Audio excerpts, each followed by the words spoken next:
When I first fantasized about making a YouTube channel and what kinds of videos I would make if I had a channel back in like 2015, 2016, I think the type of video I imagined making the most involved not only video games, but Nintendo.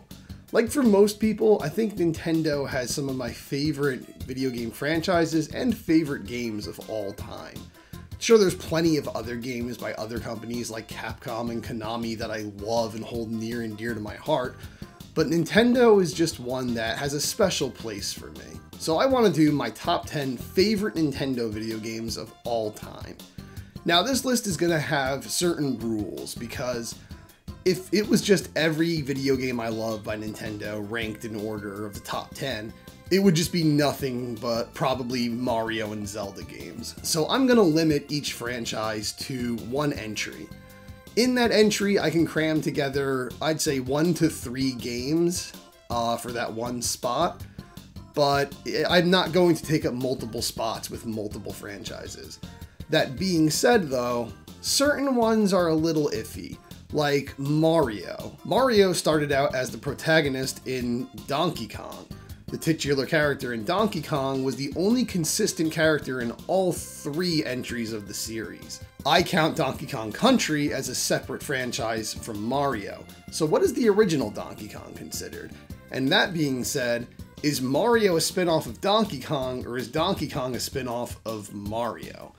Also, Mario has so many different types of games that are drastically different in style. So I'm going to cut Mario into 3 different categories. There's going to be the Super Mario series, which is the platformers, both 2D and 3D, the mainline games, if you will. I'm going to consider the Party Mario games, which is sports titles, Mario Party, Mario Kart, Mario and Sonic, that kind of stuff. And then I'm going to count the Mario RPG series, which would be Super Mario RPG, the Mario and Luigi games, and the Paper Mario games. So I'm counting RPG, Party, and Mainline all as different franchises by Nintendo, because there's just so much variety in Mario. Like he's just slapped onto so many different, drastically different types of games. So Mario gets a pass for 3 different sub-series, in my opinion. There's other ones, I don't know where you would put them. I don't know where you put something like Mario Paint or Mario is Missing, which, believe me, Mario is Missing is not making on anybody's top 10 Nintendo games list. But I just don't know where you would put some of those other bizarre Mario games. But without any further ado, let's get this list going. I think there's going to be a lot people expect in someone's top 10 for video games by Nintendo, especially the closer we get to the top 5. But I think there's also going to be some ones that you are not expecting to see, and I'm not intentionally just trying to pick obscure games to be a hipster. I legitimately am just telling you what my top 10 Nintendo games are, limiting each series to 1 entry.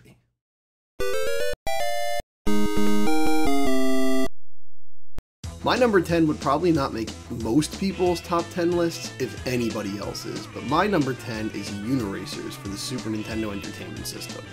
Uniracers was a very unique and creative racing game that incorporated fast-paced racing, spiked towards Sega, and an extreme sports style that was perfect for the mid-90s. Now I know what some of you may be thinking, the few who have even actually heard of this game that is. Hey, wasn't Uniracers not developed by Nintendo? Well, yes and no. The game was developed by DMA Designs, who would later be known as Rockstar North, but the game was produced by and made exclusively for Nintendo, much like many of the other games that will be on this list. It even mentions Wario by name, Mario Paint by name, features question mark blocks as well as the Feather Cape power-up from Mario World, Yoshi himself shows up, albeit very weird looking, and even has numerous hard jabs at Sonic and Sega throughout the whole game. It's hard to think of any other game quite like Uniracers. It was meant to show off that the Super NES could handle what Sonic can do. With the use of fast-scrolling layers and patterns, the high speed of any fast game could feel even faster, as both Sonic and Uniracers banked on. However, it's not really a fair comparison. Sonic games have far more interactive objects, enemies, graphics, and way larger levels loaded at once than Uniracers does. so the SNES still wasn't quite harnessing the power of blast processing. However, the fact that Nintendo didn't just make a fast platformer called Blur the Porcupine is commendable. Nintendo did what they do best and invented a new, wholly unique type of game to rival their adversary. A side-scrolling racer with living unicycles that perform BMX and skateboard tricks in half-pipes and off-ramps with a rocking high-adrenaline soundtrack and abstract pop art style graphics. The units essentially play like platformer characters with the ability to run left or right with the D-pad and jump. When you jump, or when you are flung in the air, you can use the L or R buttons to perform rolls and flips and hold A to do twists. If you land from these right side up, you'll get a small speed boost for your gnarly stunts.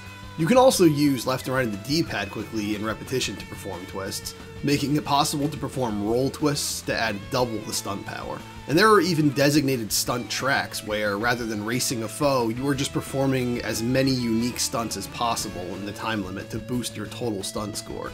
The more you do a stunt in succession, the less points are rewarded for it, so you'll need to bust out your crazy moves like tabletops, head bounces, and Z-flips. Chances are, if you have heard of this game today, it's likely due to the lawsuit. So I owned this game as a kid and loved it, but apparently it was discontinued at a point, and I had no idea until I grew up.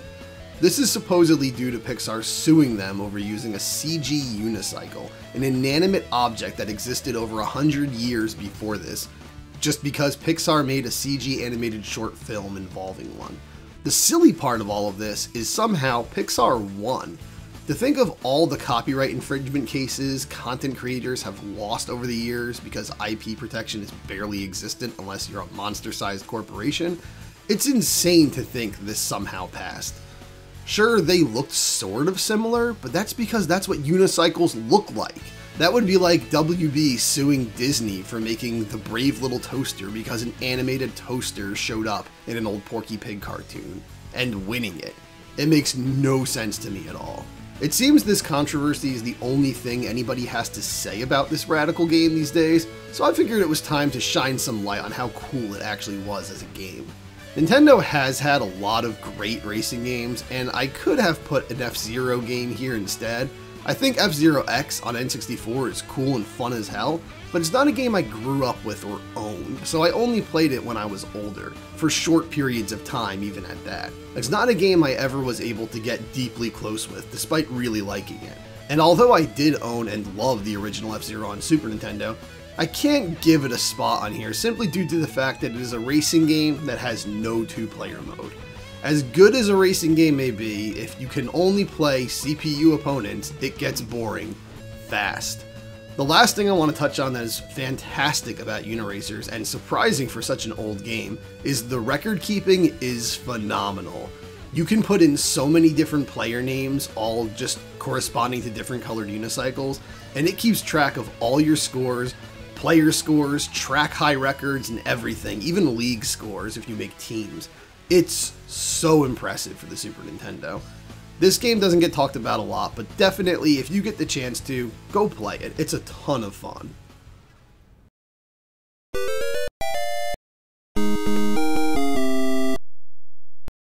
I swear I didn't intentionally put two racing games back to back. It just came out this way. But my number 9 top Ninty game is Mario Kart 8. Mario Kart has always been a fun franchise, but 8 is really the perfect entry.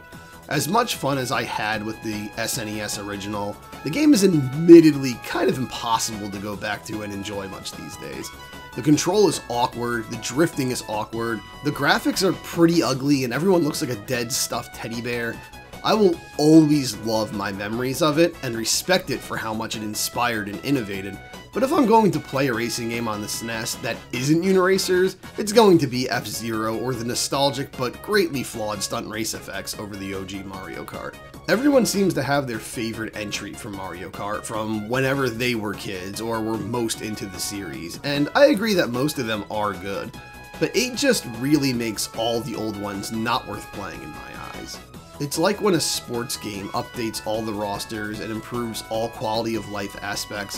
Why play the one from 3 years ago then? Not saying nobody is allowed to like playing any other Mario Kart game. You can play what you like, but for me personally, I need no Mario Kart anymore other than 8. Well, 8 Deluxe in particular. The driving is super tight, the drifting feels great, there's an insane number of tracks to play, and they just keep improving it with time. The biggest flaw I can think of is the roster. Having all these alts of Mario like Baby Mario, Metal Mario, Tanuki Mario, and Baby Peach, and Cat Peach, and Pink Gold Peach, and Dead Bowser as separate characters, and not just alt costumes is pretty idiotic. An entire row of characters is wasted on baby versions of characters already in the roster. I'm not even much of a fan of how many guest characters and assets are in the game. I'd rather it remain Mario Kart and not just become Racing Smash Brothers. Everything is a crossover these days. The novelty of crossovers is completely dead to me. There are so many great Mario characters completely ignored by this game that could be in, like Kamek, Boom Boom, Birdo, Pauline, and even the ones I know will never happen, but should, like Fawful or Egad or WarioWare characters. But where the roster hurts the game, it also saved the game. I had played Mario Kart Wii at someone's house and was not very impressed by it. I was admittedly in a sour hater phase at the time, but I wasn't thrilled with the game regardless. So I decided I was done with Mario Kart then. It wasn't until all 7 Koopalings were announced to be playable in Mario Kart 8 that I knew I had to buy it. Ever since Mario 3 came out, I had been a huge fan of the Koopalings. My brother and I were obsessed with these characters as kids, drawing fake comics about them, acting out fake cartoons about them we called Koopa Crazy cartoons, drawing fake action figures and fake blister card packaging called Koopa Toys of the Koopalings in different themed costumes like TMNT Toys famously did back then, and so much more. They were some of our favorite characters. When they disappeared from the franchise, it was pretty devastating for me. I had gotten so used to them being absent for so long that when I first saw them show up in New Super Mario Bros. Wii again, it took my brain a second to even register that they were in the game. And now they're playable. My favorite was always Morton Koopa Jr., and my brother's was always Roy. Being able to race as these guys was a dream come true for me. And as fanboyish a reason as that sounds as to why I immediately loved this game as it is a good example as to why putting in and holding on to fan favorite characters is important to do. Nintendo very frequently throws out characters, and that very well could end up being the reason some gamers won't buy their game. Never underestimate the financial power of beloved characters.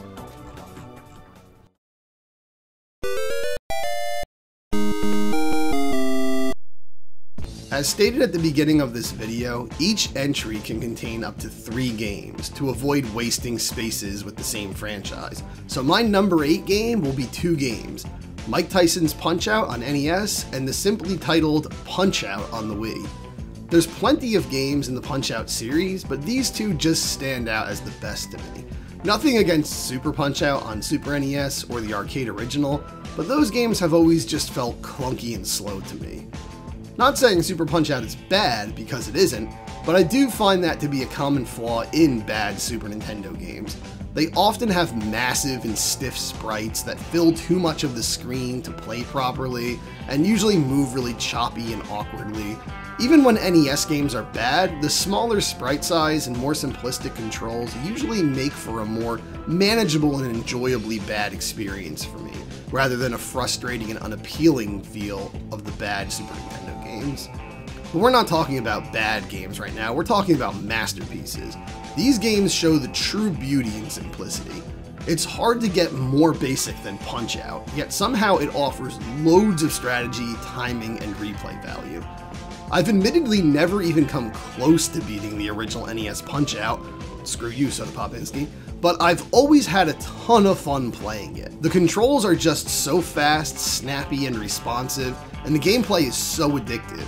Top that off with Nintendo's usual polish with quirky, unforgettable characters, and you have a solid classic. I legitimately can't decide if I like the NES or Wii one more though. The Wii game, while very similar to the original, makes the speed and depth of the game even greater, while not drifting from what the original formula was. It's also incredibly funny and genuinely had me laughing out loud the first few times I played it. Aaron Ryan's such a dirty he's great. They also added Title Defense mode where you refight all the characters with harder strategies and new gimmicks, and eventually even Donkey Kong. This adds a ton of replay value to the game, and there's even a challenge mode.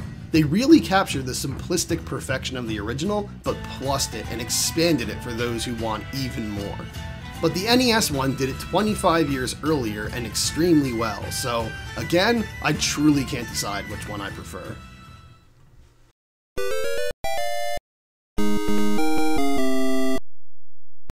As stated at the start of the video, I've broken Mario games into 3 subcategories, so you'd better believe there will be more Mario on this list. I'm not opposed to RPGs, but they're not my top pick for genre to play usually. I've played plenty and greatly enjoyed some of them, but some of the ones I have enjoyed the most are the Mario ones. Admittedly, I've never played the Paper Mario series, not out of choice, just never happened to. You can't play everything. But I have played a handful of the Mario and Luigi games, as well as the Super NES original Super Mario RPG, Legend of the Seven Stars. I'd say, probably speaking exclusively based on gameplay and quality, Mario and Luigi Superstar Saga is superior, and I do love that game, but my favorite of the Mario RPGs I've played would have to be 7 Stars for the Super NES, basically due to it being more nostalgic. Super Mario RPG, which I personally always refer to as SMRPG, was actually the first RPG I ever played. When first playing it, I thought turn-based battles were a thing invented exclusively for that game, and had never even heard of Squaresoft before. I quickly learned afterwards that it was a massive genre. I knew RPGs existed prior to SMRPG, I guess I just knew nothing about them until after SMRPG. But SMRPG is a fantastic beginner's RPG. It's not too long compared to most, it never gets too hard, and it doesn't require any overly long grinding sessions. But another beautiful thing about it is, it's kind of more involved and hands-on than most other turn-based RPGs of its time. Many 16-bit and 32-bit RPGs come down to little more than mashing the A or circle button until the match is over and you've won. Like, let's face it. In games like Final Fantasy VII, when I played it, I barely paid attention to battles and almost never had trouble with them. They're randomly started and, quite honestly, kind of mindlessly defeated. But Super Mario RPG, while still extremely easy, added timed hits. By pressing A at the correct point of an attack, you can add additional hits to the end of it, dealing more damage. Depending on when you press the button, it can be stronger too. This also works with defense. When an enemy attacks you with a physical attack, you can press A at a certain time to block it. If pressed close to the perfect time, it will take less damage than a regular hit, but if pressed at the perfect time, you'll take absolutely no damage. While the combat is nowhere near as involved and hands-on as that of the Mario and Luigi games, for its time it was pretty advanced when compared to most other mainstream RPGs. The field play is also elevated due to the ability to jump and platform, and the battles are not randomly generated. Instead, you see every enemy you can battle, and have the option to avoid them if you wish, like in Chrono Trigger or Earthbound. But while all of these gameplay features definitely add a lot to the game's score, a lot of that comes down to sheer charm. Outside of the cartoon shows, we hadn't really seen the world and characters of Mario fleshed out this much before. Not only could we see characters like Peach, Bowser, and Toad actually have conversations, but we met plenty of new lovable characters that will never return, including Geno, the best Mario character lost to time. But when I first played this, I didn't understand that Square owned the rights to Geno, Mallow, Smithy, and the rest. I was just scratching my head wondering when Jonathan Jones or Croco were going to show up in a Mario game again. Back in 2006, while I was using level editor software to make Mario 3 and Mario World hack games, I was also designing a hypothetical Mario 4, which should have been Mario 5 considering World is Mario 4. The plot involved 7 evil queen characters kicking Bowser and the Koopalings out of their castle to join forces and rule the Mushroom Kingdom together. While 6 of those evil queens were made up by me, one was Valentina from Super Mario RPG. Even that long after first playing SMRPG, I still wanted those characters to return. Think of how much more fun the Mario Kart roster would be with Geno and Mallow in it. Just let people play with your toys you don't play with, Square. But SMRPG has amazing graphics for the time, super fun gameplay, minimal amounts of things that typically feel like time wasters to me in most RPGs, great characters, and a fantastic soundtrack. That's not to say it doesn't have some flaws though. Most of the flaws stem from the fact that it's too easy. While I appreciate that revival items don't leave you on the verge of death and ready to die in one hit like in other RPGs, getting 100% of your health back from a pick-me-up is a bit overdoing it. And don't even get me started on how broken Peach's group hug ability is. All status effects, all HP, cured instantly if you press the button at the right time. Even if you don't, they all practically fill. And the other special move she has, Therapy, does this for one character. Once you get Peach, this game just breaks. Her healing abilities are stupid good, and Gino's pretty stupid good at everything else. But SmurPG is an extremely nostalgic game for me. I didn't play it upon release, but in summer of 1998. My brother and I got super into it, he did even more so. We played it again the next summer and got just as into it again, and for a few years, it became a tradition. If it's a hot July day and I smell the AC blasting, I might feel tempted to pop this gem in my Super NES.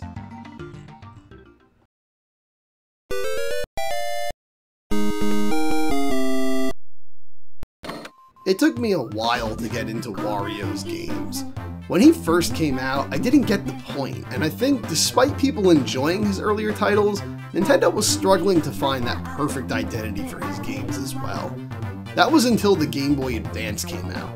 Wario Land 4 was already his best game yet at the time, but when a quirky and crazy gem called WarioWare Inc. Mega Micro Games came out, Wario really became something special, and he utterly owned that console. I remember seeing images of the first WarioWare in Game Informer when it was released, and just absolutely not getting what I was looking at.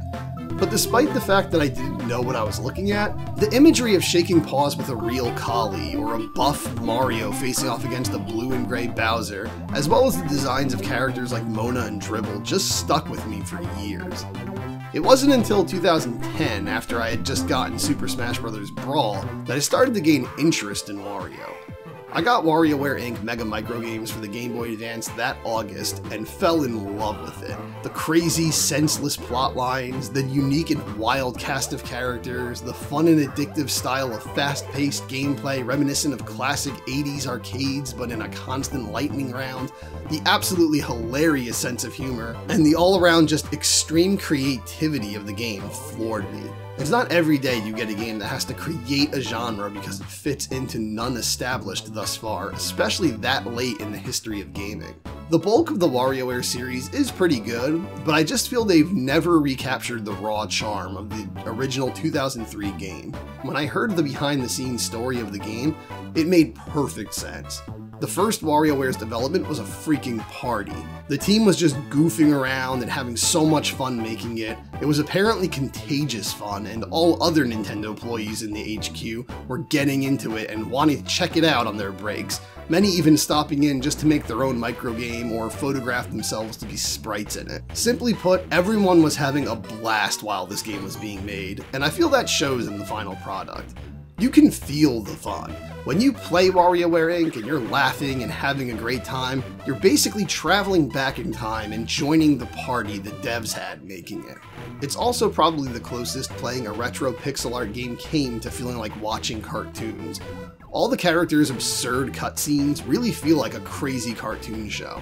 There's so many stories in this game that just highlight the silly and random nature of it that I love. Like the character Mona running late to work, being chased by every cop in Diamond City. She proceeds to blow all their cars off the road with weird little animals that are living in her Vespa armed with weapons, like a monkey who throws banana peels to slip the cars off the road. When she gets done taking out the entire police force, she just shows up at work at a gelato shop and everything's fine. Or when Dribble and Spitz give someone a ride in their cab to the docks, only to find they transform into a merperson and swim off into the sunrise. Or my personal favorite, Dr. Krygor, the mad scientist, dancing around his lab like a weirdo after making a new potion, then gets thirsty, accidentally drinks said potion, and desperately needs to take a dump. While playing his microgames, he's using rolls and rolls of toilet paper. When you finish, his toilet erupts and starts filling up his whole lab. He tries to swim away but is blasted out of the roof. You wouldn't have plots like this in any other game.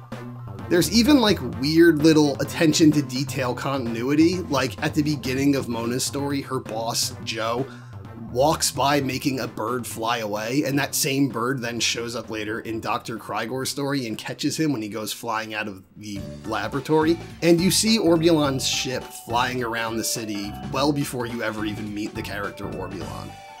That cast of characters were just so fresh and fun. An alien who looks like a bowling pin wearing sunglasses, a little kid who looks like Kid Vid and Nestor fused to become the biggest Nintendo fan ever, a disco dancer with a removable blue afro, kindergarten ninjas, a cyborg mad scientist who loves to dance, a dog and cat who drive the local taxi, and a spicy red-headed Italian babe with a Vespa.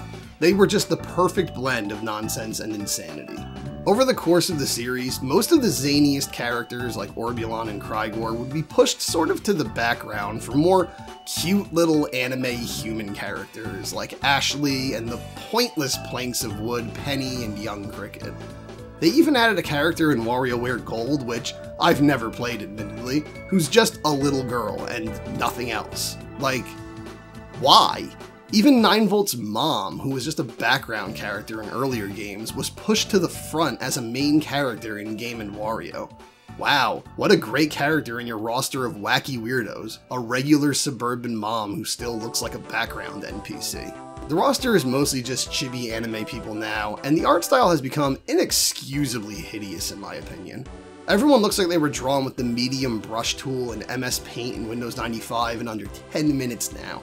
And many of the character designs are just lazier and uglier versions of old ones. Jimmy T looks like an alien, Dribble's head is a box, and God, poor Mona looks like a melting wax figure of herself, missing half of her details. Her face looks lifeless and sad. She used to look cool and spunky and confident. Now she looks like Keroppi from Hello Kitty and Jigglypuff were spliced together. What happened? That's not even the same character. As I said, some of these sequels are still great games, but I would say the series has more or less run its course. What I would rather see is these characters and the world of Diamond City extend beyond the WarioWare games. I know Nintendo has all these weird rules about who can and can't show up in certain games, but if Funky Kong can show up in Mario Kart and the freaking Mario movie, and K. Rool can appear in Mario Baseball and even the most recent iteration of Smash when he hasn't even been in a Donkey Kong game in 20 years, then the WarioWare crew can show up in Mario Kart, Mario Party, or at least a Wario platformer. I know sadly Wario Land is dead, but reviving it with a new twist, taking place in Diamond City and involving characters from the Ware games would be super fun. Just imagine a game where Wario's looting a temple or even pulling off a heist to steal valuable artifacts from a museum, and he somehow convinces his friends to get caught up in helping him, using their different skills to get the treasure. It'd be like a platformer version of Ocean's 11. Just do something new with them, and then maybe, after about 2 of those, it will be time for another Ware game, and it won't feel so redundant. But then again, if they're going to look like their modern designs and include all the later human characters like Penny and Young Cricket, then I'll pass. But regardless of the later entries in the franchise, again, most of which are still very fun, nothing can ever change the pure charm of the original. It wasn't just a tech demo for some new hardware, it was a fresh idea and it was done perfectly. In later games, that kind of wacky charm felt forced and disingenuous, like they were desperately trying to recapture that spontaneous magic from the original, but it just never felt the same. The quirkiness has to come from the heart, not out of obligation. WarioWare Inc. Mega Micro Games is and always will be, in my opinion, the best Game Boy Advanced game. Stay tuned until the end of the video to get a little bonus story involving this past game.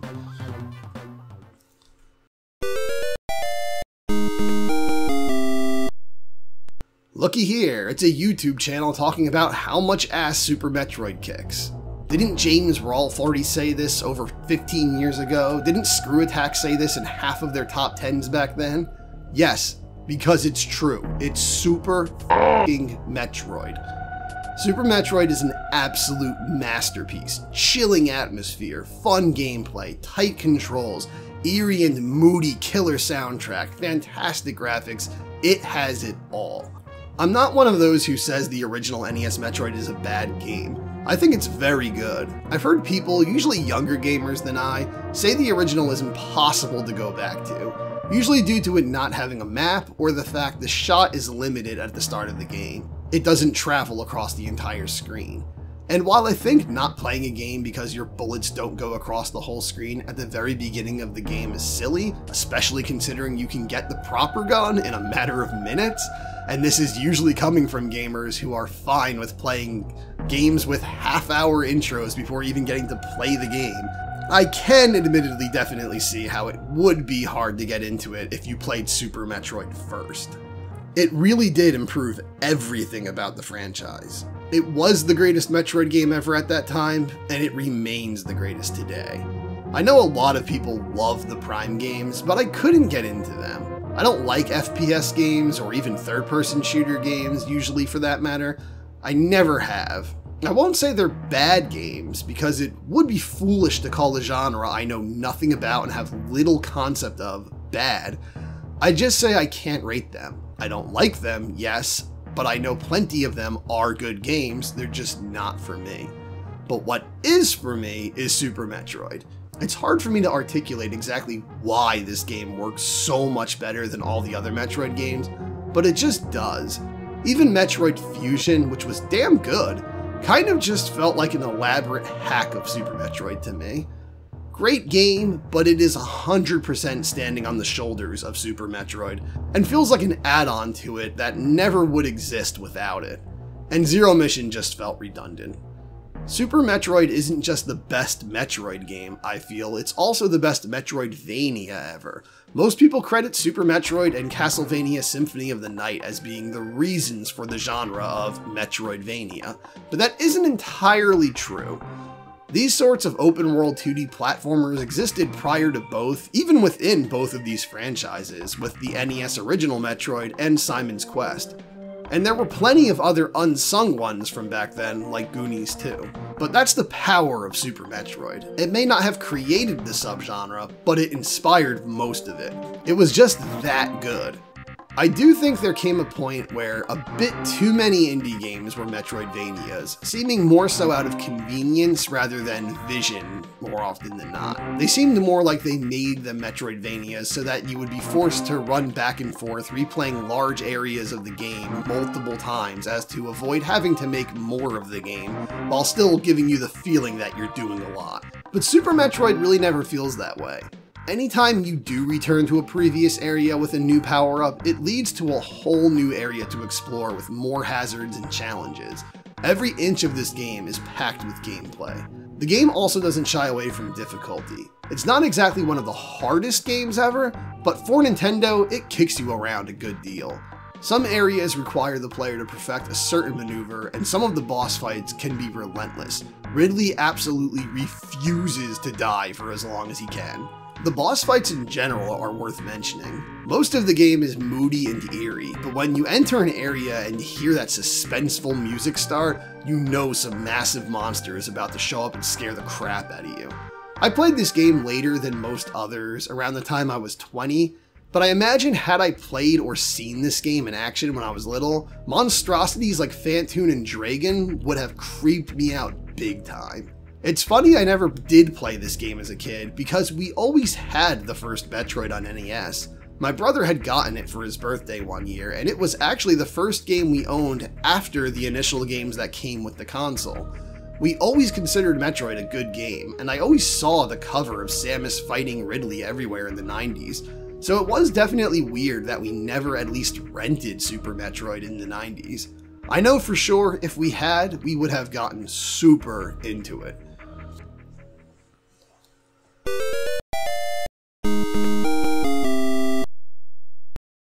Gosh, where do I start with Smash?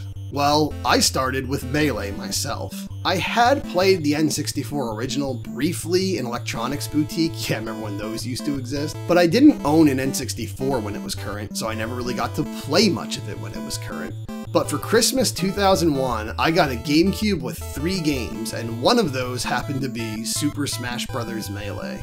At first, I actually wasn't a fan. It was so different from a traditional fighter, I just thought it was weird and felt random. I put it down for about a week and played Tony Hawk 3, one of the other games I had gotten the rest of the week. But then one night my brother and I returned to it and something clicked. We became obsessed with it. It became all we played for the rest of the winter and would be a common game we'd return to for years to come.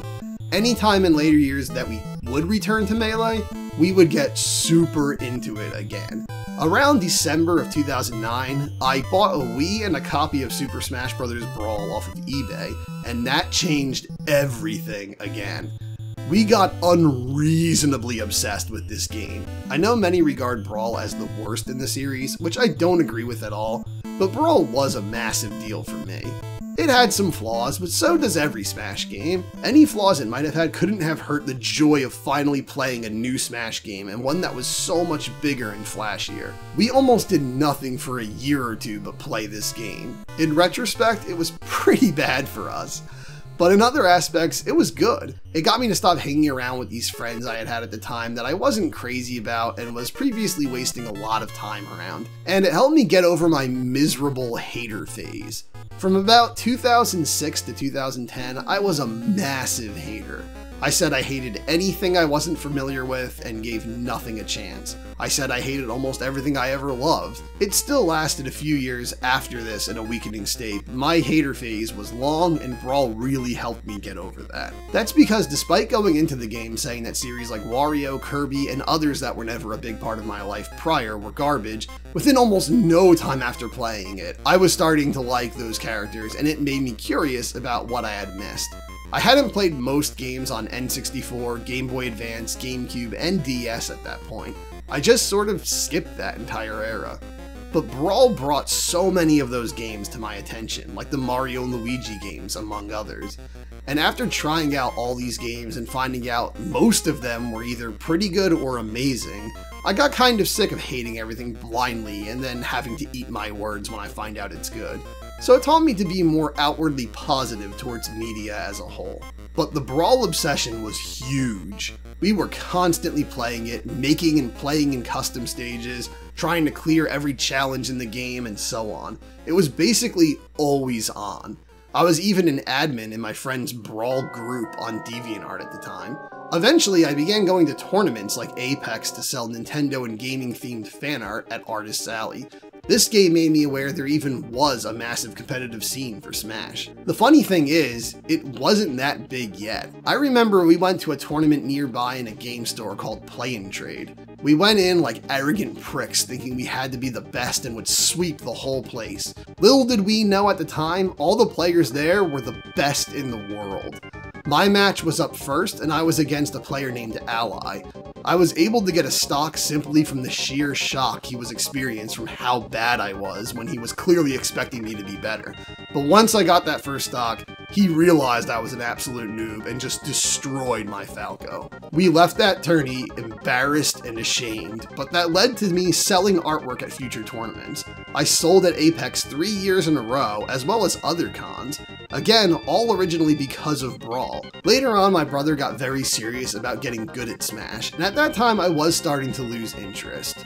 By around 2013, I was generally over it, but would still play it at times, and was fully back into being a Nintendo fan because of it, playing all their new games like Super Mario 3D World. Well, how come Super Mario Bros. Ultimate is on this list if Brawl was the biggest for me personally? Well, it's sort of like I said for Mario Kart. Some series, I just play the most current installment. Smash 4, admittedly, was not very appealing for me and ultra forgettable, as well as coming out in the years where I was burnt out from all the Brawl playing. But I do stand by the fact, for me personally, that every Smash has gotten better, despite what a lot of people say. Even though Smash 4 can't even compare to how much I liked Brawl or even Melee, I will say, in my opinion, it is a superior game, gameplay-wise. And that being said, I feel Ultimate is the most superior. There were differences that took time to adjust to, but I do feel in the end, Ultimate is just the best. Sure, I'm not a fan of all the skinny, teenaged anime sword people, 4 of which basically all have the exact same moves, but the roster is extremely impressive. The DLC didn't do much for me, but just the fact we got Ridley, K. Rool, and Simon Belmont, 3 characters I wanted more than any others yet thought were impossible is mind-blowing. It really is super impressive that they were able to assemble everything they did. It's a shame there are some major Nintendo characters still absent, while characters who don't fit in at all like Joker fill the select screen, but what we have is still amazing. The gameplay is also the most polished it's ever been. I don't disrespect any other platform fighters, but I've simply never been able to get into others and acknowledge them. They always seem to drop a few major abilities from Smash, and that always seems to break it for me. Smash just has the perfect balance of abilities. Lose shields, or dodges, or rolls, or ledge grabbing, or tilts, and it just feels like an empty experience to someone like me who has played Smash for so long. But Smash as a whole is just a massive series for me. There have been times where I start to dislike it a bit, simply because it seems like the only multiplayer game anyone ever wants to play with me, and I hate how it can make me really mad if I'm losing. I hate raging at multiplayer games, but sometimes I can't help myself. But I do love Smash, and the series has given me an insane amount of good times, despite the rage. And Smash Ultimate, while not the most special Smash game to me personally, is, in my opinion, the best Smash game we've ever gotten.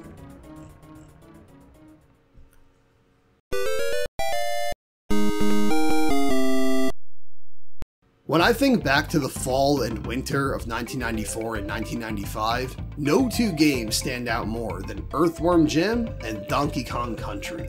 There were other massive games at the time, like Sonic 3 and Knuckles and Mega Man X, but around the holiday season of '94, EWJ and DKC were all any kid was talking about.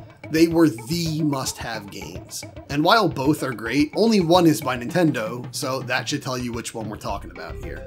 Developed by Rare and produced by Ninty, Donkey Kong Country blew everyone away with its highly detailed 3D rendered graphics and smooth gameplay.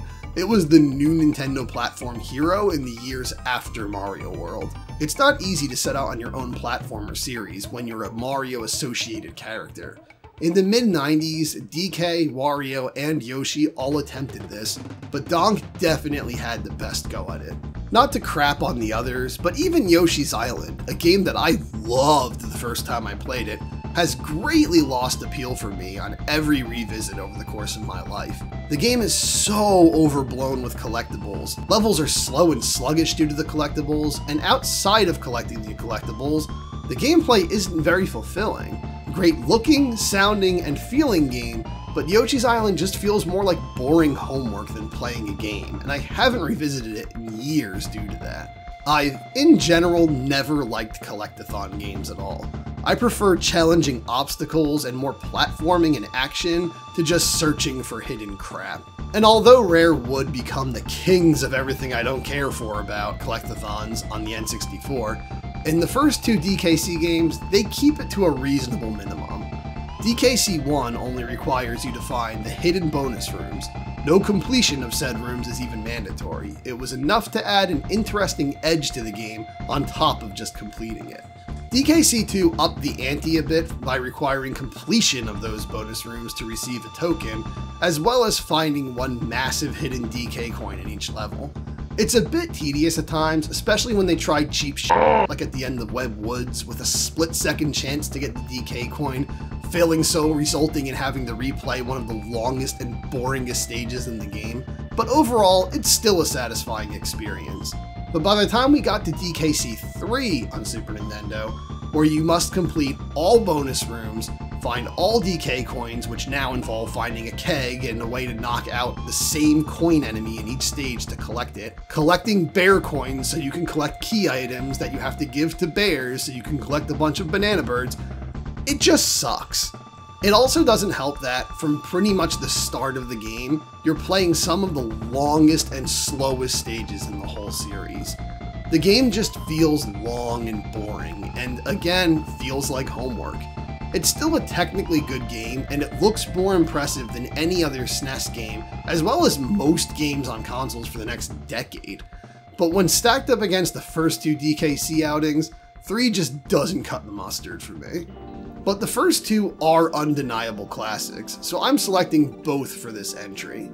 The first one stands out for its welcoming simplicity and sheer fun, as well as being one of the biggest industry innovators ever. The second one stands out for improved level design, more content, a freaking awesome pirate theme that I still love to this day, the best soundtrack of the entire trilogy, and the addition of Dixie Kong, the factual coolest Kong. Yeah, I said it. The second one is not without its flaws though. When I play it now, I do note that the levels in the last few worlds of the game do start to resemble those of DKC3 at a point, getting very long, overstaying their welcome, and having so many hiding spots for items. You can see where their level designing tastes were headed. And there are just a few really inexcusably boring stages sprinkled throughout, like the aforementioned Web Woods and Glimmer's Galleon. Also, DKC2 is guilty of getting a tad bit carried away with the bee enemy, Zinger, as much of the level designs later in the game just devolve into dodging a million Zingers in a row. But the game is a solid package. It has increased length and difficulty from the first. While I don't think any of the DKC games are very difficult, I would say DKC2 has the most enjoyable challenge of the trilogy. The third game isn't so much the most difficult from raw difficulty, as it is just something you don't really feel like playing. Even in the case of DKC3 though, as much as I've ripped on it, all three of these games do have really innovative and fresh level design. Every inch is packed with platforming and sneaky tricks to get past. If you didn't want to full percent these games, all three offer fun gameplay regardless. Later collectathons usually miss this, and outside of the collectibles, there virtually is no challenge. As much crap as I gave Yoshi's Island for this before, the later installments in the series, like Woolly World, are even worse at it, with levels feeling like an afterthought. If you're not 100%ing it, it gives you no sense of satisfaction whatsoever. But Rare knew the perfect recipe with the SNES DKCs. They got over making obscenely hard games like Battletoads and Snake Rattle and Roll, but still knew to keep a level of challenge and plenty of obstacles in their games. It was the in-between perfection sandwiched in the middle of their stupidly difficult NES days and pretty mindless N64 days. Donkey Kong Country is such a strange moment in Nintendo history. The company has never been able to replicate the feeling of those games, likely because Rare hasn't worked on one in over 20 years. Retro Studios made a couple fantastic games with DKC Returns and DKC Tropical Freeze, but they weren't DKC at all. They didn't feel like it, play like it, work like it, or even look like it. They were their own thing, still great, but not DKC. It mostly seems like Nintendo intentionally avoids replicating the SNES franchise though. I still can't believe there hasn't been a new Donkey Kong game since 2014, yet it's one of their most profitable franchises. This here is a list of the grossing for Nintendo's franchises. This has been public for ages and is constantly updated to reflect modern sales. DK is so high on the list, yet they haven't made a new one in 9 years. Why?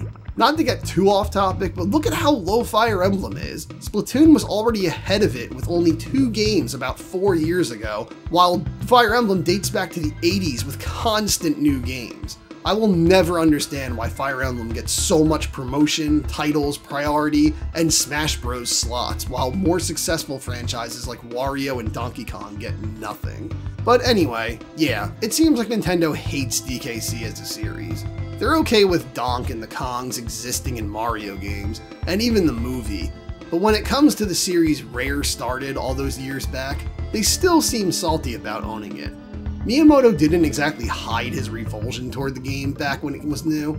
I know he's gone back on that over time and said it is actually a great game, but man, that's kind of a messed up thing to publicly say while these guys are working their asses off to make one of your most successful games ever completely for you. I don't know if it's true or not, but I do remember reading, perhaps even in Nintendo Power years ago, that Retro Studios had all intentions of putting the Kremlings, the crocodilian adversaries of the Kongs from the Rare's DKC games, in DKC Returns, but Miyamoto disapproved and told them to remove all DKC characters except Diddy Kong and Cranky Kong, simply because he said he thought Cranky was funny. If that is true, that would explain why DKC lost its main villains for both of those games. Come on, Nintendo. Like I said for Mario Kart 8, I knew someone who specifically said the reason they had no interest in buying Returns and Tropical Freeze was specifically because they removed the Kremlings. Never underestimate the monetary value of beloved characters. But this is getting wildly off topic. I mostly just wanted to put a spotlight on DKC 1 and 2 as some of the best platforming games on the Super NES and really ever. Ever since these dropped in the mid-90s, I have always considered them some of Nintendo's best, even if they weren't the ones who actually made them.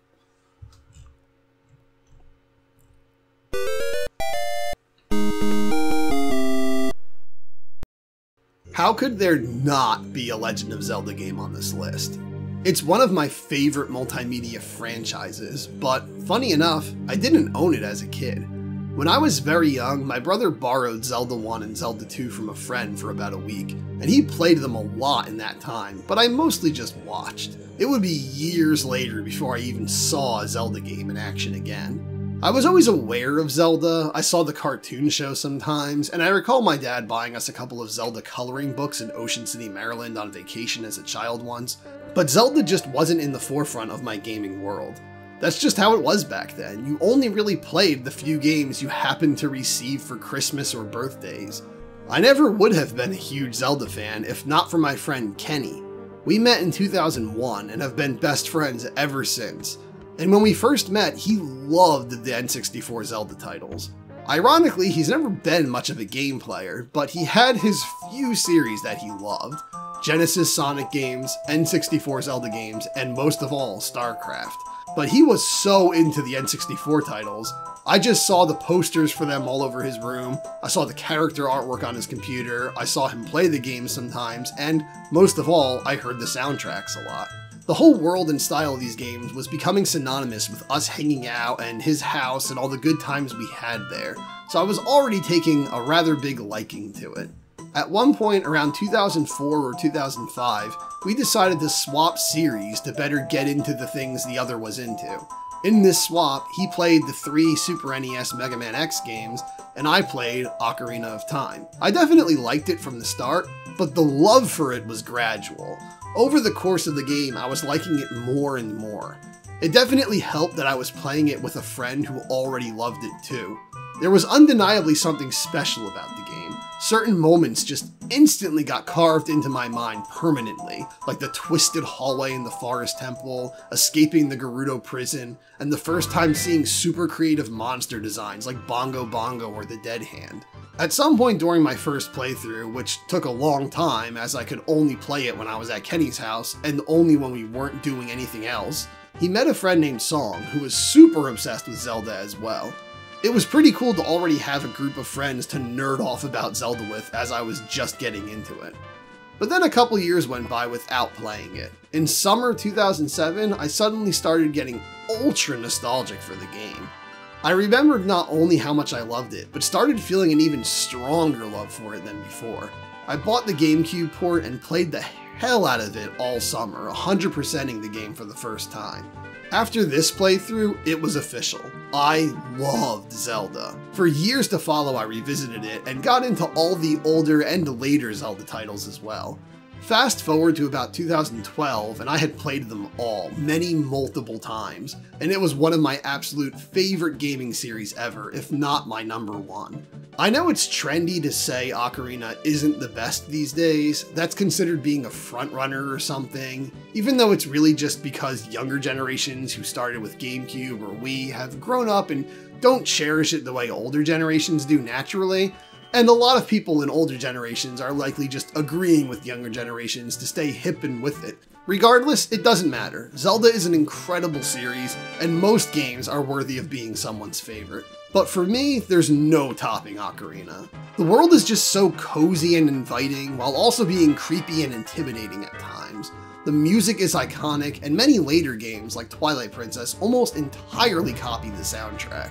Even the sound effects are just super satisfying to me. The characters, mostly the sages, remain some of my favorite Zelda characters, and were really the first time we got a bunch of established races that were fully fleshed out in the world of Zelda. Characters like Darunia, Saria, Rudo, and Nabooru, get as mad as you want about my pronunciations below, will always be some of my favorite Zelda characters. Pretty much the entire series' lore owes itself to this game. Hell, the entire structure of all 3D Zelda games owe themselves to Ocarina of Time. It was, without a doubt, the most innovative and revolutionary Zelda title, even more so, I would say, than the original. There are definitely things that later Zeldas did do better. I feel from a technical standpoint, Wind Waker is one of the most well-made Zelda titles. It has the most fluent and sharpest controls, the most thrilling and fun combat system that just moves like music, it's so beautiful, the best camera control in the series, and an art style designed specifically around the limitations of that console, making it still look great to this day, rather than attempting a more detailed and quote-unquote realistic style that the GameCube wouldn't be able to properly portray. But even with all those wins, they're all built on what Ocarina already laid down, and it falls short in a lot of ways too. There's a pathetic amount of actual dungeons in the game. There's an overwhelming amount of long, tedious side quests, one of which is mandatory and kills the hype for the end of the game. And there's the ever-present problem of the Great Sea. Most of the game's potential towns and dungeons were sacrificed to be able to say they made the biggest overworld ever, though there's little to do in it. Once I even left it sailing in the direction I had to go in, went into my kitchen, prepared a sandwich, then came back, and I was just about ready to get to my destination. But you usually can't even do this, as a cyclone might throw you sailing in another direction, or some Georgs or a big Octo might attack you. It's rare, but just common enough to screw you in this event.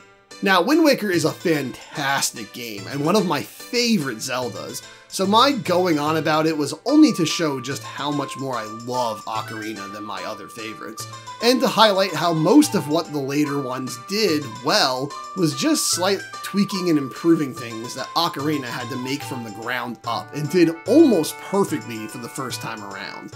In Twilight Princess, I feel the combat feels really stiff and clunky. Not just more so than that of Wind Waker, but even that of the N64 duo. The controls as a whole in Twilight Princess are just kind of sluggish and awkward to me. A lot of later Zeldas, in my opinion, fail to even match the level of technical quality of Ocarina of Time. But that's not to sell any of the rest of the series short. I love every home console Zelda, except Breath of the Wild. As I said at the start of the video, when I first imagined making a YouTube channel in the early to mid 2010s, I imagined mostly talking about Nintendo. A big one I was determined to make was a 3-part essay about why Skyward Sword was better than people say, and why Twilight Princess was wildly overrated, and why Skyward Sword is superior to Twilight Princess in almost every way. I had this thing mapped the f out. But in all honesty, by the time I made my channel, I kind of got over it. I will always love Nintendo to death, but I just don't have the same burning passion about every topic involving them like I used to. I guess I burnt myself out on it, just got older, or just realized that's 90% of YouTube already. Probably a mix of all three, but at this point, I don't care enough to make a video like that. They're all great games. Play them all, except Breath of the Wild, and especially play Ocarina, because it's the best.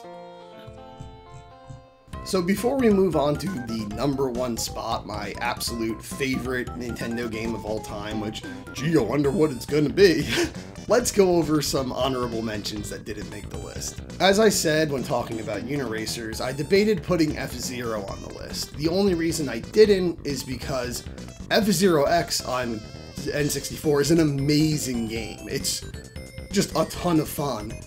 But it's not one I personally played a lot in my life. I never owned it when I was younger, so I never played a lot of the game. I only got to play it at like, arcades, the retro arcades that had retro systems set up that you could play and stuff. Specifically Yestercades and Red Bank. I think about a decade ago I played it there. So it's an awesome game, but it's not one that personally is as close to me. And also the first F-Zero, while I played that quite a lot, and I did have that growing up, it's only one player. And in racing games, if you don't have a 2-player mode or multiplayer mode, that significantly brings down the fun. I think racing games on one player are fun just as a one-time thing, like, okay, I want to beat the game to maybe unlock all of the tracks or unlock all of the vehicle pieces, you know, the parts that you can customize your vehicles with or something. But you don't really care about it. It's more just something you do to plus the experience of the multiplayer aspect. Likewise, there was the game Stunt Race Effects on Super Nintendo, which I also had growing up, and I wouldn't call it one of Nintendo's best, definitely. It has a very choppy motion. It was very ambitious for the time, using the FX chip, much like Star Fox. But the one-player mode is really just to unlock everything so that you can use it in free tracks, but the two-player mode is very butchered in that game.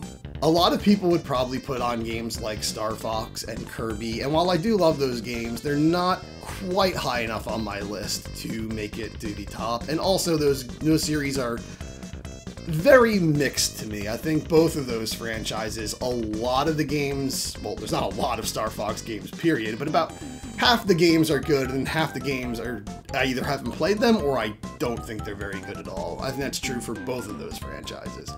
An honorable mention, I would say, goes to the original Kid Icarus on NES. It's not one of my favorite NES games, but it's a damn good one. I think the only problem with the game is it gets easier as you go on. It starts off incredibly difficult, and it just seems to get easier and easier and easier, especially when you go through the loop of the game. Once you beat it once, you can go through it again to get the true ending where Pit grows up into a big buff dude. But it's just shy of being good enough to be considered one of the best, in my opinion. Also, a shout out has to go to puzzle games by Nintendo, because Nintendo's made a lot of my favorite puzzle games of all time. I'll just say the 3 honorable mentions of best puzzle games they've ever made are Dr. Mario on the NES, Panel Depon from the Super Famicom, and Wario's Woods on the Super Nintendo. I know a lot of people prefer the NES version of Wario's Woods, and it was the last official Nintendo game on the NES, but I prefer the Super Nintendo version personally. I think it's just a little more fun, the controls are a little smoother, and the graphics are nicer. Alright, so it's the moment, let's find out what the #1 game is.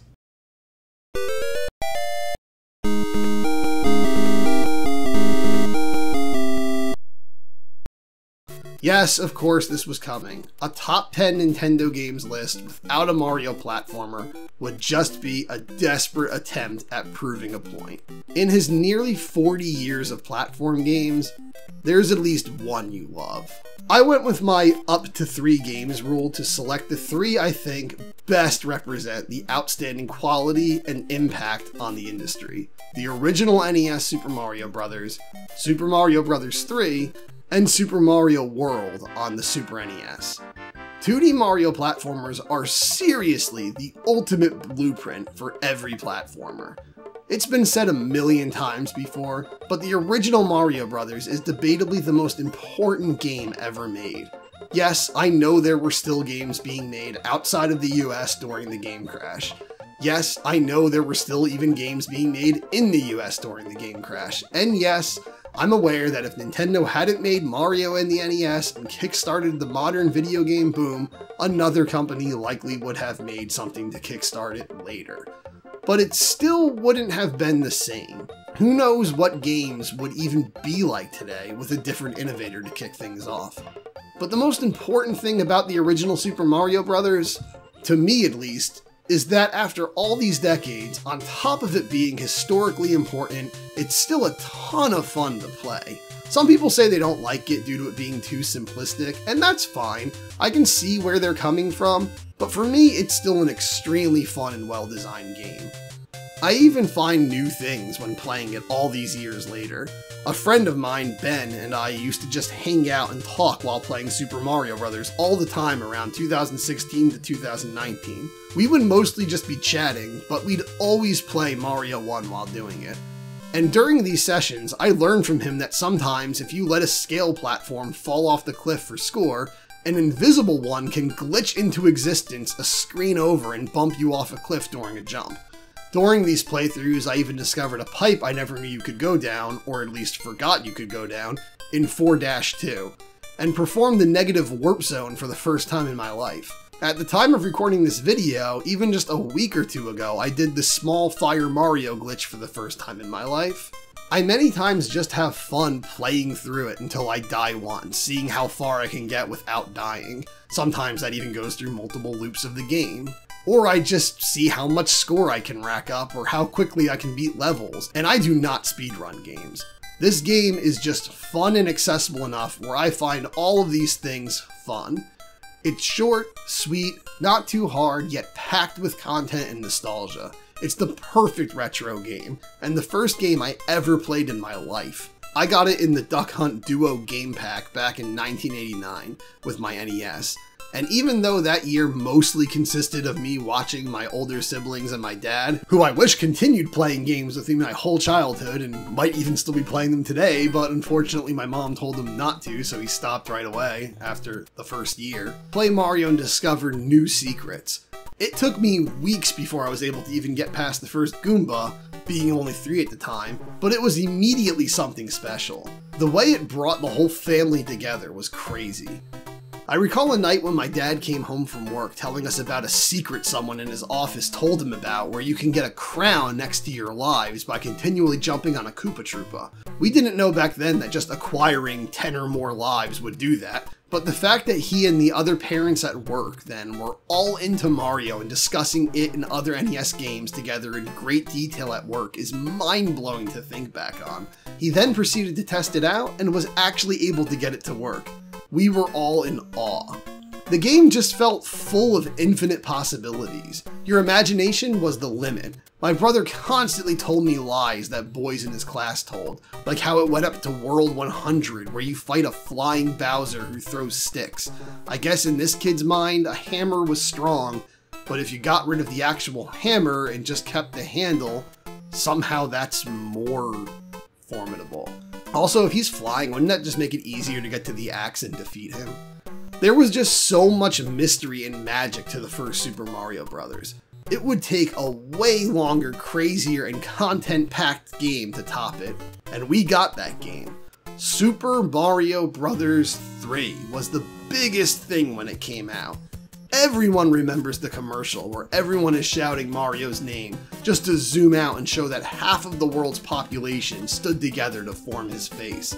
Even if you weren't alive back then, you know of the commercial because 5,000 YouTubers reminisced about and referenced it thousands of times in the past 17 years. But the release of this game really was a freaking event. I had no idea video games could be as long and packed full of content as this game. Between the amount of stages, different settings, dozens of enemy types, secrets to find, split paths, game features, and huge number of power-ups, this game truly felt limitless. Inside of the game, you can play 2 different casino games like Match the Cards and Slot Machine. You can land on a battle space where you fight Hammer Bros and their variants like Boomerang Brothers, Sledge Brothers, and Fire Brothers, where you battle them for items. You can go to Toad Houses where you can select a random prize item. You can unlock black and white Toad Houses with a deluxe item. When leaving some levels with certain circumstances met, the battle spots turn into a flying ship stage covered in coins, and you can even play the original Mario Bros. Arcade game in it, complete with changing enemy setups and even extra mini games thrown throughout it if you play continuously. And none of this is even the main game. As I stated earlier, when I got this game, my brother and I became obsessed with the Koopalings. This game just inspired so much creativity for me. It was one of the most powerful releases for a game I remember in my life. Most people got their first taste in the film The Wizard, but I actually didn't know about that movie until I was an adult. For me, it was that iconic commercial and word of mouth. While Mario 3 is my favorite Mario game, I'd say objectively Mario World is the best ever made, and one of my absolute favorites. The controls are perfect. If you die in Mario World, it's 100% your fault. The controls are, in my opinion, the best out of any game on planet Earth. They're so smooth, and everything you want to be able to do in a platformer is doable in this game. Later 2D Mario games even often dropped abilities from Mario World, like kicking held objects upward and the spin jump. The attention to abilities is just amazing. All the different sub-abilities and physics of the cape flight are mind-boggling and more complex than any flying side-scroller of the time.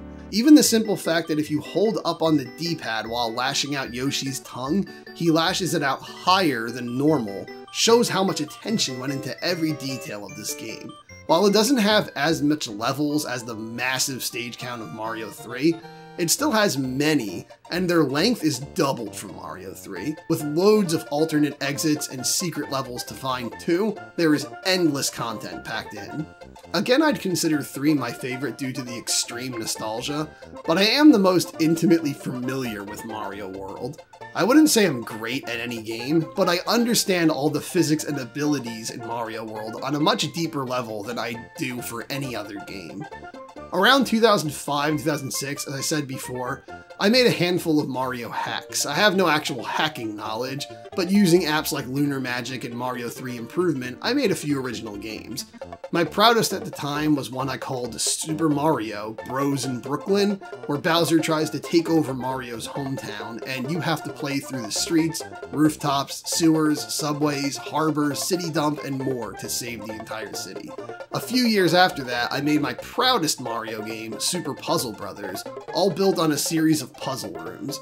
Each area corresponded to a different element: forest, fire, water, wind, darkness, and light, each with 3 stages, all consisting of 10 puzzle rooms each. After you completed all these areas, you started the second half, called the Temple Voyage, where you play through a massive Zelda dungeon-inspired temple for each element, packed full of puzzles. After all that, you unlock Puzzle Palace, which is a marathon of puzzle rooms from earlier in the game with a new, more difficult twist to each one. I might even just do playthrough videos of it at some point on this channel just to show the whole game off. So, long story short, I love Mario World and respect the hell out of it. I'm not one of those people who hates on US Mario 2.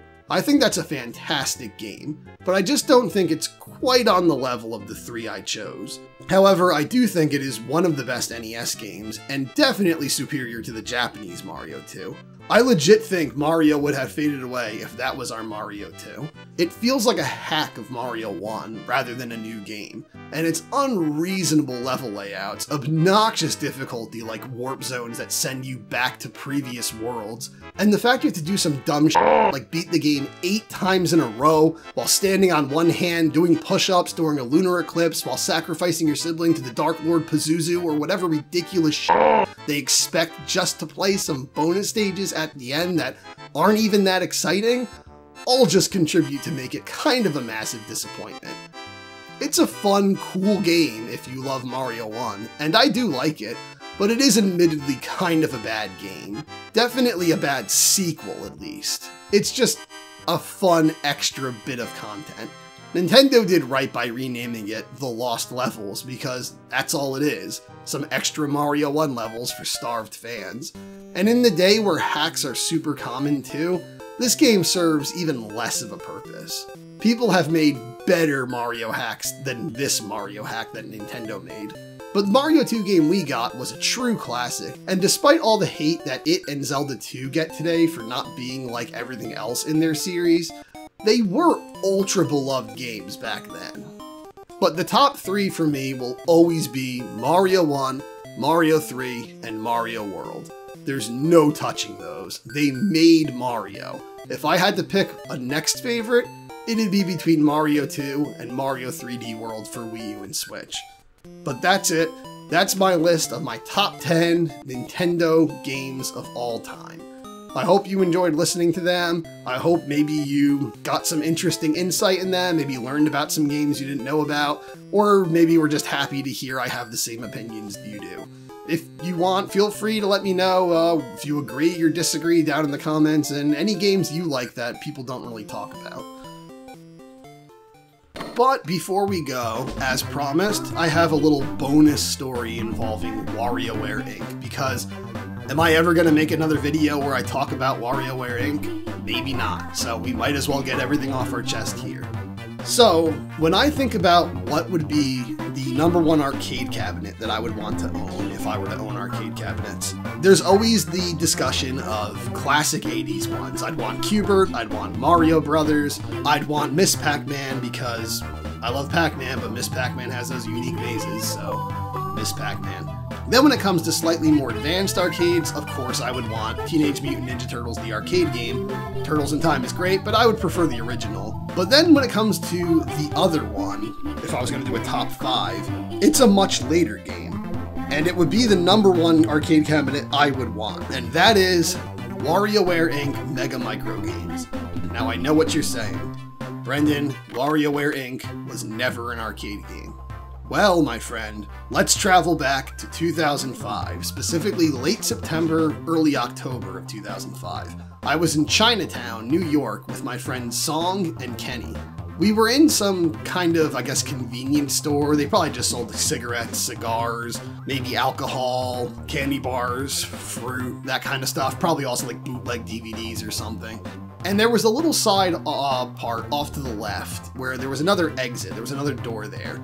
And one of them, Song or Kenny, probably Song, was talking to one of the store clerks, trying to buy something or whatever. And I was just kind of waiting off to the side for him. And I was standing right next to this arcade cabinet, and I was looking right at it. And I had never played WarioWare before. I didn't know anything about it. I just saw it in Game Informer and didn't know what the hell to make of it.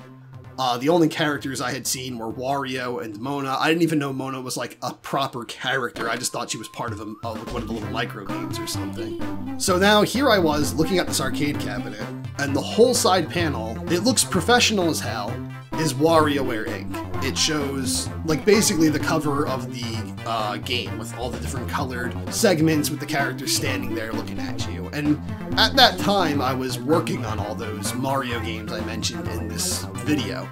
And I was, making up my own little fantasy Mario game, Mario 4 I was calling it, with all the characters I was making up, and I was trying to draw them in that like classic promotional art Mario art style that you'd see in the manuals for Mario 3 and Mario World and all of them. I was getting very into that art style, because at that time, that art style was kind of dead. It was all like CG Mario. Like, yeah, there was a few games around then that had that art style, but most of it was, 3D CG Mario. So when I saw all the WarioWare characters on the side of this cabinet, it was just like, oh cool, they're making new characters in that classic Mario art style. And like, they're cool new characters and they fit the art style perfectly.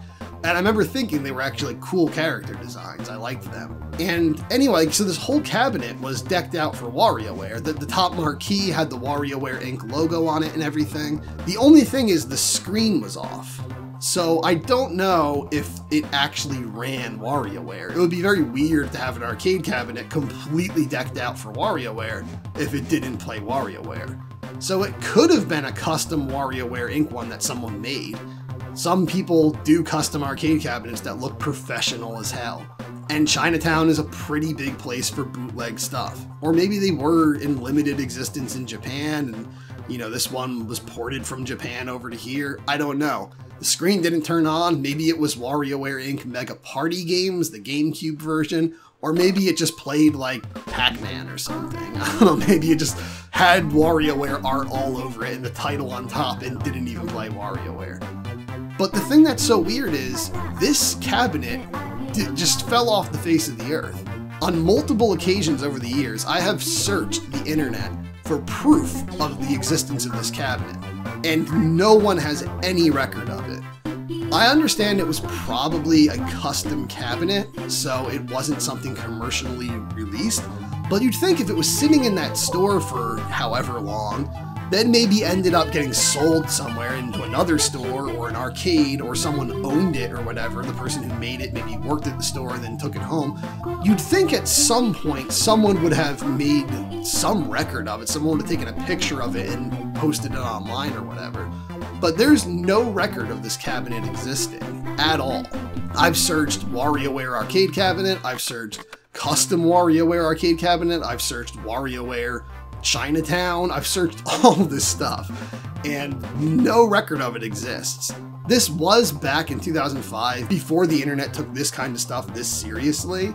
I mean, MySpace was brand new that year. But since it was an existing cabinet, you'd think someone would have taken care of it, and eventually it would have been recorded. It's such a strange story. I don't know what to say about it. It's kind of become like my Moby Dick, like this is my white whale. I just want to find the existence of this arcade cabinet. So that's part of the reason why it would be my top pick. But also, WarioWare is actually the perfect game for an arcade cabinet. It has that classic 80s arcade style of gameplay. It's fast-paced single-screen action, and it's all just to make high scores on the leaderboard so people can compete over them. If it was the GameCube version, that might make a little more sense, as that was a multiplayer version, the party version, if you will. But regardless, I think WarioWare would work so well as an arcade game. Even just the visuals are very reminiscent of the 80s arcade games. And it's so bright and colorful and chaotic, and there's so many little sounds. The way you just hear overlapping sound clips all through the game, and it's just so flashy. It gives you that feeling of walking into an arcade back in the day. So that's just my weird little story about seeing an arcade cabinet for WarioWare Inc. Mega Micro Games, regardless of the fact that the world tells me that never existed. I know it existed because that's how I learned about characters like Dribble. I never would have known Dribble and Spitz existed until then. By the time I saw them in Super Smash Bros. Brawl and like stickers and stuff, I was like, oh, those were the guys on the side of the cabinet. I learned a lot of characters from that. I think I learned Orbulon from that cabinet. It definitely existed. I definitely saw it. I just have no proof that it ever did. But my most wanted arcade cabinet of all time would be WarioWare Inc. I would throw that crap in my room and have it on all the time. That would be awesome. Do all the liking and subscribing and the sharing and the bell stuff.